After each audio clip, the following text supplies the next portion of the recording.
When I first walked on this stage, you had no idea what story I was once carrying inside of me. And how could you if I remained silent? The truth is that we can't hear people's thoughts. And when we as a society do not have safe spaces to express them, they don't just go away. Instead, they grow inside of us as we spiral into shame and self-sabotage. I know because a lot of times when I have thoughts like this, I feel like I'm the only one. Most people aren't talking about what they're actually going through. I believe that empathy can connect the world. But in order to do so, two things must occur. The individual has to have the courage to get vulnerable, and the collective has to make it safe to do so. Because empathy not only heals the person who needs it, but it also expands the person who gives it. You know, these speeches are called TEDx Talks, but the part that's often overlooked is the fact that the audience listens, and that is a gift. I believe that we all deserve to have a space in our lives where we can express these thoughts, regardless of how dark they are, without being judged or being fixed.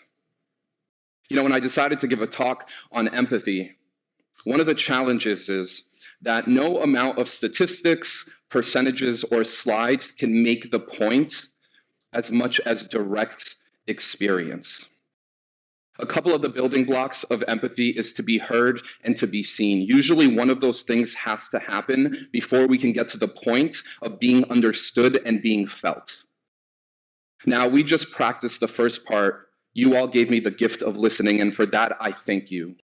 And now we're all going to have the opportunity to practice what it's like to be seen. This next part is one of my favorite empathy building activities because of its pure simplicity. Now, when I got booked for this talk, I had no idea that by pure coincidence, it would land on the exact same date as the world's largest eye contact experiment. People are just setting up chairs in public spaces and inviting complete strangers to sit in front of them. Not to have a conversation, not to debate, but to simply make eye contact with another human being. And people that actually go for it are having profound experiences. Now, as you notice as you watch this video, it doesn't matter what the other person's race, gender, age, or political beliefs are. In this moment, they are simply two human beings sharing an experience together. It's something that we don't do enough as a society, and it's something that I believe can truly change the world, to know that you are part of something much larger than just yourself, to look into somebody's eyes and see their humanity. The first time that I did this, it completely changed my life. It made me feel a little bit less alone, and now this audience is going to have the opportunity to be part of the world's largest eye contact experiment in human history.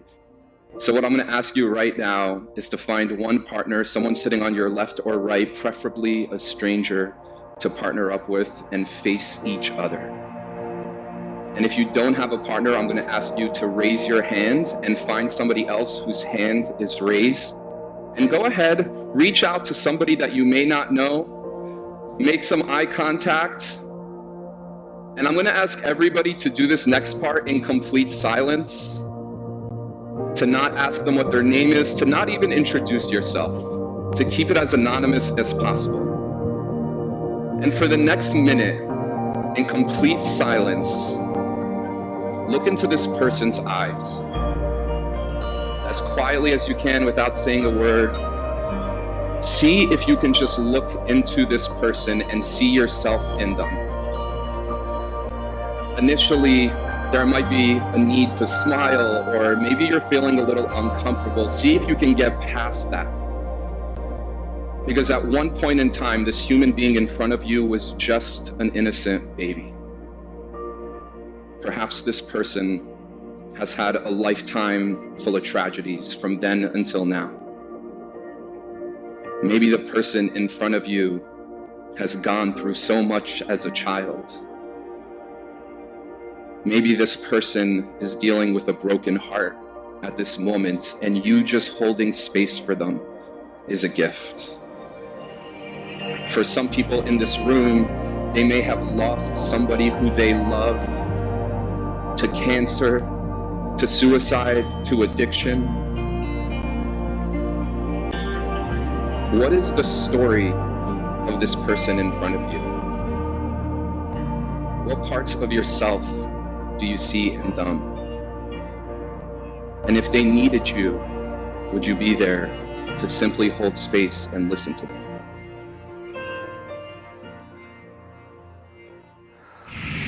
And everybody taking a deep breath and close your eyes. And just notice with your eyes remaining closed what that experience was like for you. Is this somebody that you may have walked by on the street without even noticing? Think about your coworkers, your friends on social media, your family. How deeply do we actually connect with each other as a society?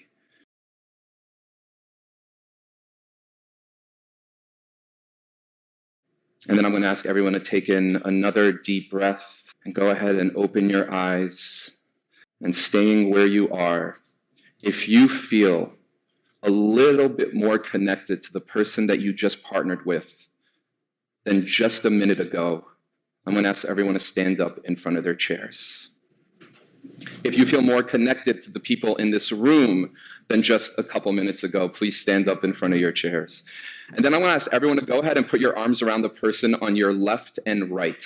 Go ahead. Let's all connect. And now I want you to look around this room.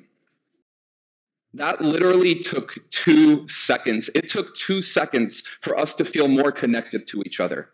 It took 2 seconds for us to remember that we are not alone in a lot of the things that we're struggling with. What if we all reached out to each other like this regularly? This is what community feels like.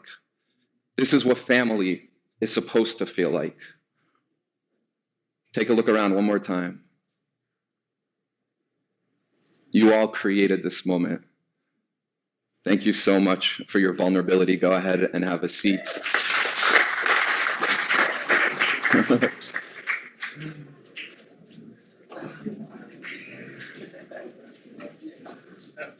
Now, I believe that empathy training should be required in our society, and here is why. Now, when my generation and older generations grew up, in the same way that we didn't have access to technology and we had to learn the skills of how to use them, today's generation and future generations will grow up with technology being the norm. That means that for human beings, ever since they're little babies, they will be surrounded by computer screens, cell phones, and other emerging technologies. What this means is that there's going to be a lot less human eye contact. And eye contact is one of the most important ingredients to achieving empathy. So much so that it's been proven that a criminal is less likely to follow through on their act if they make eye contact with their potential victim. So I think it's really important to integrate this into society. I believe that empathy should be at the top of the moral priority list of what it means to be human. Because once you know somebody's story, it is a lot harder to hurt them. I believe that if we implement empathy training in society, we will see a drastic reduction in suicide, bullying, and violence. But it has to start at a young age. Frederick Douglass has this quote that says, "It is easier to raise strong children than it is to repair broken men." And that is why I believe that it must be implemented in our school systems ever since children are really, really young. And I believe that that's how we can make a difference in the world. Now, for a living, I facilitate an empathy workshop called Challenge Day, where we go to middle schools and high schools all over the country, and we lead empathy building activities like this. And I have seen time after time students that were planning on taking their own lives that week walk up to us and say, I don't feel alone anymore. I want to be here. I've seen students reach out to each other and connect with each other. I've seen the student that was labeled as the bully, by the end of the day, walk up to the student that they're bullying, grab the microphone, and in front of the entire school say the words, I am so sorry for how I treated you. And then those two students will hold each other in a hug and start crying, and a beautiful friendship will form. I know that this stuff works, but it has to be implemented in our society, and it has to start with us. So I challenge you, next time you ask somebody, how are you? Don't settle for I'm fine. Ask them how they really are, and be a safe space for them to express their thoughts and feelings regardless of how dark they may appear, without your judgments or without you trying to fix it. The tape on my mouth earlier represented all the reasons why people become silenced, and what you just experienced represents all the reasons why they shouldn't be. Thank you.